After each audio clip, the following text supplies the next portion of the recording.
Common wealth games میں ایک اور میڈل کی امید. جیولن تھرو کا فائنل مقابلہ جاری. ارشد ندیم کی کریئر بیسٹ پرفارمنس 90.18 میٹر کی تھرو. قوم کامیابی کے لیے دعا گو.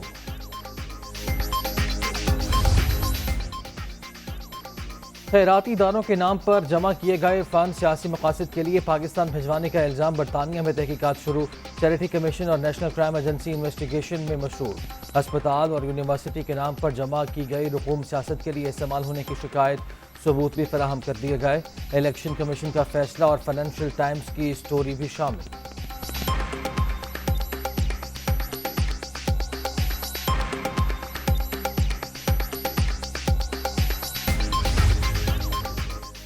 فورن فنڈنگ کیس نے عمران نیازی کا کردار بے نقاب کر دیا. تحریک انصاف نے 8 سال فیصلہ رکوانے کی کوشش کی. اللہ نے اکبر ایس بابر کو سچا ثابت کر دیا.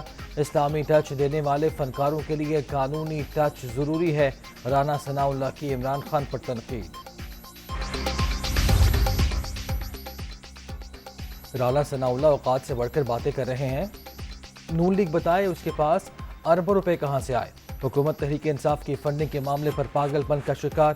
عوام کو رقم بڑھا چڑھا کر بتائی جا رہی ہے. فواد چودھری کا رد عمل.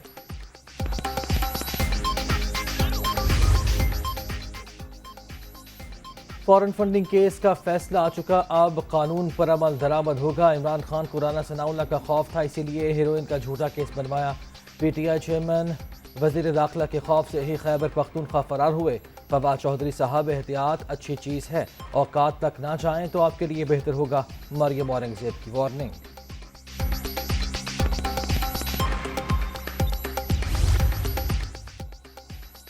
عمران خان رنگے ہاتھوں پکڑے گئے. صرف سزا کا تعین باقی ہے. P T I chairman per article 62 اور 63 لگے گا.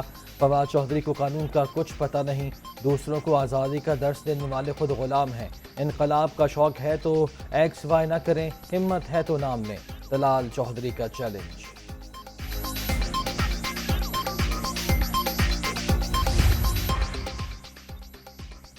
لسبیلا ہیلی کاپٹر حادثے کے بعد سوشل میڈیا مہم کا معاملہ. منفی پروپیگنڈا کرنے والوں کے خلاف ایف آئی اے کی تحقیقات. 4 رکنی جے آئی ٹی تشکیل. ڈی جی سائبر کرائم سربراہ ہوں گے. شناخت کے بعد مقدمات بھی درج کیے جائیں گے.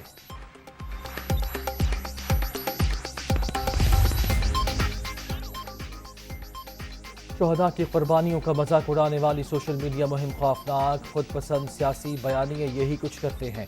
یہ نوجوانوں کے ذہن آلودہ اور نفرت انگیز تقاریر کو ہتھیار بناتے ہیں. موجودہ لمحہ غور کا متقاضی ہے کہ ہم کس طرف جا رہے ہیں. وزیر اعظم شہباز شریف کا ٹویٹ. وزیر اعظم شہباز شریف اور قطر کے امیر شیخ تمیم بن حمد ال ثانی کا ٹیلی فونک رابطہ. دونوں رہنماؤں کا باہمی دلچسپی کے امور پر تبادلہ خیال. دو طرفہ تعاون کے فروغ کا اعادہ.